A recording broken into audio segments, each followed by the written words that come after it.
Bine v-am găsit, dragi prieteni! Azi vă propun să preparăm guacamole, un sos de avocado foarte gustos, lejer și gata în 5 minute. Să începem!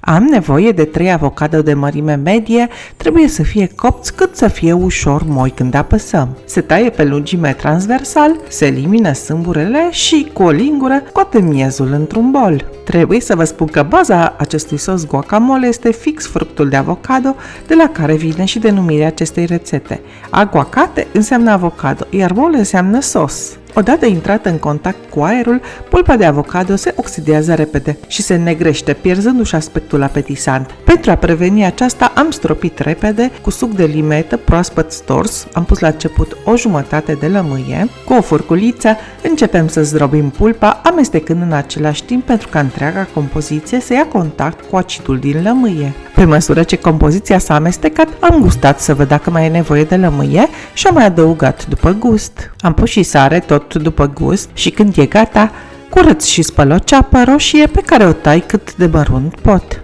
Adaug ceapa abia tăiată peste pasta de avocado și amestec bine. Avem aici și 3 roșii mai mici. Le-am spălat, le tai pe jumătate și cu o linguriță elimin zeama din interior și semințele. Fac acest lucru pentru a evita ca zeama de roșii să facă guacamole prea apos. Și nici de excesul de acid ce vine din zeamă nu avem nevoie.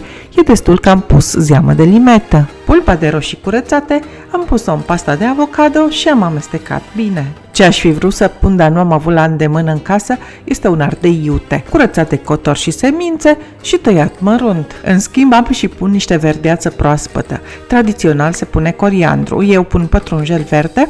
Am încercat și frunza de coriandru, dar am constatat că nu ne place nici mie, nici familiei mele. Am spălat bine frunzele și le tai mărunt. Le adaug în pasta de avocado și amestec pentru omogenizare.